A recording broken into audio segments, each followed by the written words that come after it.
autour de la question. Caroline Lachowski.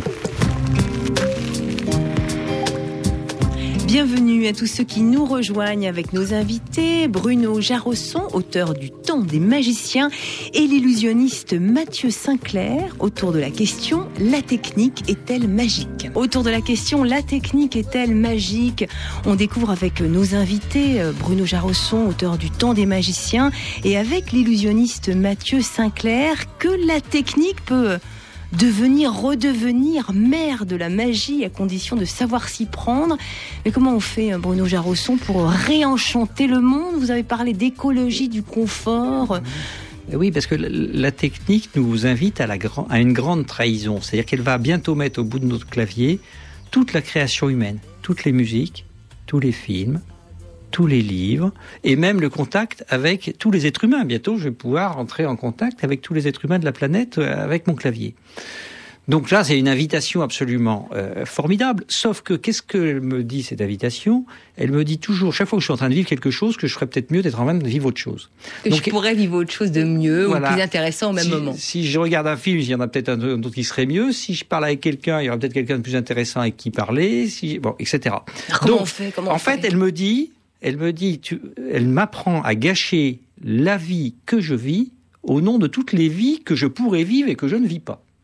Mais alors, comment on fait, Bruno Jarosson ? Et vous voyez, mais bien vivre, c'est pas bien vivre les vies que je ne vis pas. C'est bien vivre la seule vie que je vis.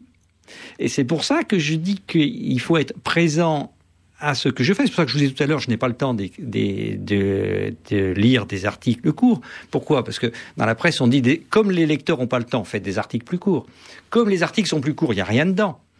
Comme il n'y a rien dedans, quand vous les lisez, vous apprenez rien. On perd son temps tout le temps. Donc vous perdez votre temps. Voyez ?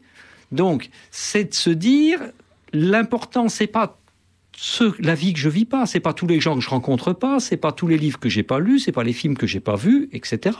L'important, c'est là où je suis, d'être bien là où je suis. Moi, je suis catastrophé quand je vois des gens en réunion qui passent leur temps à pianoter sur leur iPhone.